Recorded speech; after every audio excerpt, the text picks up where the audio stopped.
বর্তমান যুগের একটা ডেটিং সিনারিওতে একটা ছেলেকেই সাধারণত প্রপোজ করতে হয়, কারণ সম্পর্কটা ইনিশিয়েট করতে হয়। একটা ছেলেকেই অনেক বেশি ফান লাভিং হতে হয়, যাতে সে তার চার্মিং ওই ইফেক্টটা দিয়ে আপনাকে একটা ফানি ফিলিং দিতে পারে। একটা ছেলেকেই অনেক বেশি ইন্টেলেকচুয়াল হতে হবে, কারণ যাতে আপনি সম্পর্কটাতে এনগেজ থাকেন। একটা ছেলেকেই অনেক বেশি ইন্টারেস্ট শো করতে হবে, যাতে আপনাকে স্পেশাল ফিল করানো যায়। তাহলে একটা সম্পর্কে একজন মেয়ে হিসেবে আপনি কি করছেন? আপনি জাস্ট একটা প্রিন্সেস ট্রিটমেন্ট পাচ্ছেন এবং ওভারঅল এই জার্নিটা আপনি এনজয় করছেন স্টার্টিং ফেজে।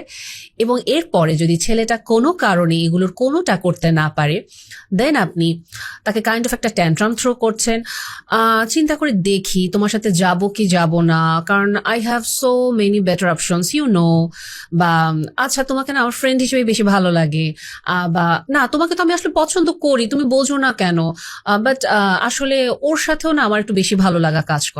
বিভিন্ন রকমের কথা আপনি বলতে থাকেন এবং ছেলেটাকে চ্যালেঞ্জ দিতে থাকেন।